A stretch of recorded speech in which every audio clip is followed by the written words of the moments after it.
महाराष्ट्र नगर पालिका के चुनाव में सियासी दलों ने इस बार जेनजीज पर ज्यादा भरोसा जताया है। सीपीआईएम ने अंधेरी ईस्ट के वार्ड नंबर 121 से करीब 22 साल की सेजल भोपी को उम्मीदवार बनाया है। सेजल भोपी पहली महिला है जिन्हें एसटी रिजर्व सीट से टिकट दिया गया है। सेजल का कहना है कि अगर वो चुनकर आती है तो युवाओं को शिक्षा और महिलाओं के लिए काम करेगी। पार्टी कार्यकर्ता के तौर पर भी सेजल अपने इलाके में काफी काम कर चुकी है।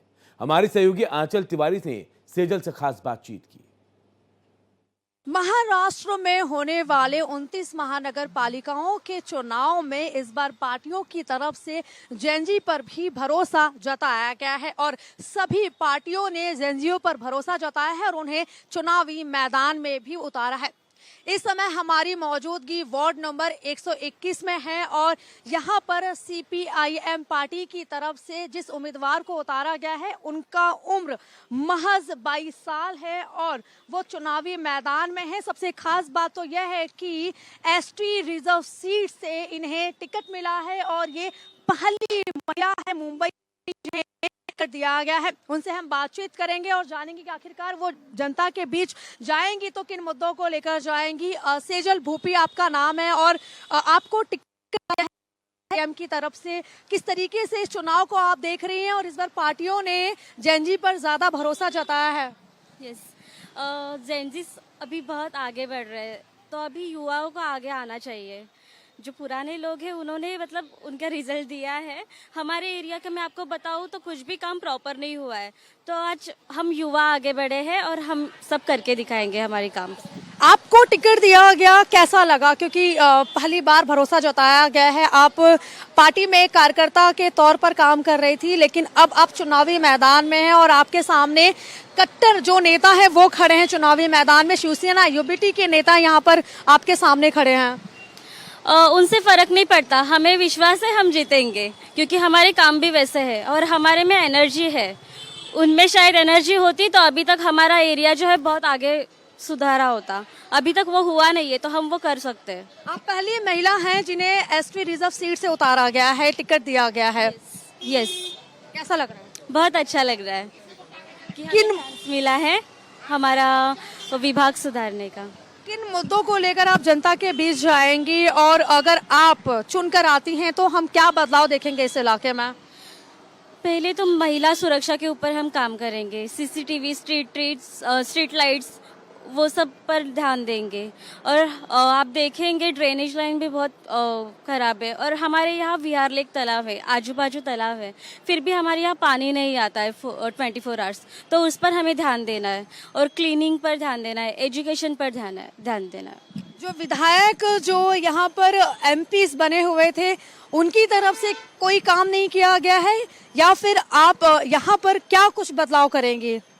एजुकेशन के लिए हम बदलाव करेंगे और उनकी तरफ से काम जो है मैम प्रॉपर हुआ नहीं है। हर जगह आप देखोगे ना, कोई भी हमारे 121 वार्ड में से कोई भी एरिया में जाओ आप, कहीं पे भी आपको प्रॉपर नहीं दिखेगा। हर जगह पर गटर जो है ऐसे ही खुले पड़े हैं, पानी बह रहा है उसका, और वुमेन सेफ्टी के नाम से कुछ भी नहीं है यहाँ पर। स्ट्रीट लाइट आप रात में देखेंगे ना, हमें किसी को बुलाना पड़ता है हमें लेने के लिए आने के लिए। कार्यकर्ता के तौर पर आपने क्या काम किया है कि लोग आपको चुने?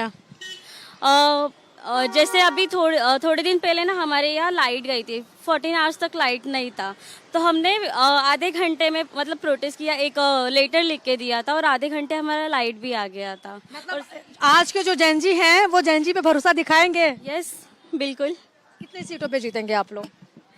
हमारे तो अभी यहाँ पर ये 9 सीट। कितने, मतलब क्या लग रहा है यहाँ पे जीतेंगी आप? यस, जीतेंगे। भरोसा है पूरा भरोसा है। और जीतने के बाद आएंगी तो जनता के बीच जाएंगी मुद्दों को लेकर? हाँ, उनके प्रॉब्लम्स तो समझना ही पड़ेगा। वैसे समझते हैं क्योंकि बचपन से मैं यहीं पे हूँ, तो वो प्रॉब्लम्स उनके देखने के लिए पहले अगर हम मतलब उनका सुनते हैं पहले तो उनको भी अच्छा लगेगा कि ये हमारी सुन रहे हैं और उसके ऊपर हम काम भी कर रहे हैं। लेकिन आपके सामने जो उम्मीदवार खड़े हैं वो काफी अनुभवी हैं। ठीक है, हम भी अनुभवी है और हमें भी पता है क्या पर क्या करना है। उनको भी आइडिया होगा, पर उनको अनुभव होने के बाद भी उन्होंने काम नहीं किया है, तो हम वो करेंगे, अनुभव भी लेंगे और काम भी करेंगे। आप लोगों की तरफ चुनाव प्रचार किया जा रहा है, जब आप जनता के बीच जा रही है तो किन मुद्दों को लेकर जा रही है कि आखिरकार वो जाकर 15 जनवरी को आपको वोट करें? वुमेन सेफ्टी के लिए, एजुकेशन के लिए और क्लीनिंग के लिए। शौचालय आप देखेंगे हमारे यहाँ शौचालय क्लीन नहीं होता है, सब खराब पड़े रहते हैं, पानी नहीं होता है, उसके लिए क्लीनिंग नहीं है उसमें।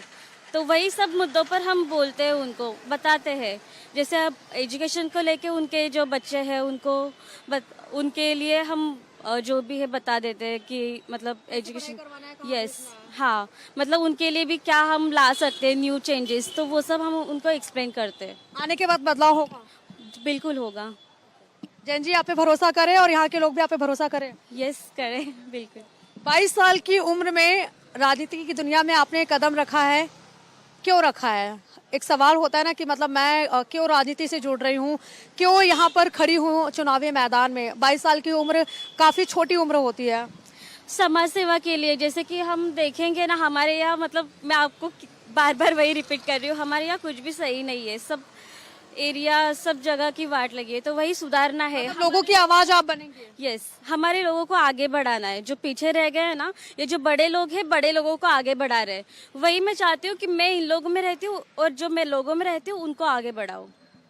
जिस तरीके से हमने इनसे बातचीत की, इनका कहना है कि अगर इस एरिया में ये चुनकर आती हैं तो महिलाओं के लिए, एजुकेशन के लिए, युवाओं के लिए काम करेंगी और इसी उद्देश्य को लेकर पार्टी ने इन पर भरोसा जताया है और चुनावी मैदान में उतारा है। कैमरामैन घनश्याम के साथ में आंचल तिवारी, भारत एक्सप्रेस।